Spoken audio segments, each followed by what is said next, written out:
Welcome to another episode of Bonnie's Keto Kitchen. Viewer decides. This is where you, the viewer, decides what recipe I'm going to try. And the winner is keto pot roast. A little secret, I've never made pot roast before. So let's see how well I do. First off, you're going to need 3 pounds of beef chuck roast. Now we have 1 onion that I cut up in half and I'm just going to slice it up. Easy peasy. We've got our 3-pound chuck roast here. This is 1 teaspoon of salt and 1/4 teaspoon of pepper. We're adding the chuck roast to the slow cooker. Now we're turning this to low.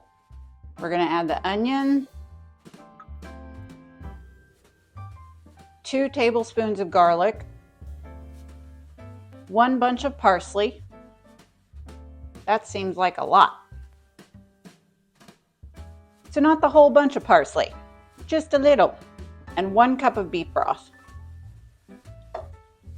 Cover and cook on low for 7 hours. While we're waiting, don't forget to vote in the next poll under the community tab of my homepage to see what recipe I should try next.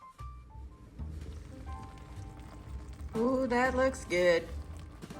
Okay, I took the pot roast out to let it sit. I took the juices out, strained it, put it into a saucepan on medium heat. One thing I forgot to tell you to do is you'll want to spoon off the fat off the top of it. And you kind of know how to do that, right? Just skim it off the top. And I'm going to add 1/2 teaspoon of salt and 1/4 teaspoon of pepper. We're going to let this simmer and whisk it occasionally for 10 minutes.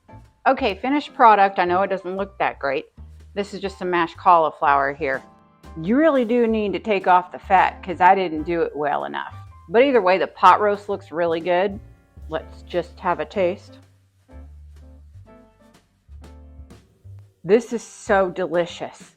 I can't believe how easy that was. Y'all picked another winner here. If you want more easy recipes, I have a video of 10 of them up here. Thank you so much for liking, subscribing, and hitting that bell. I'll see you guys next time.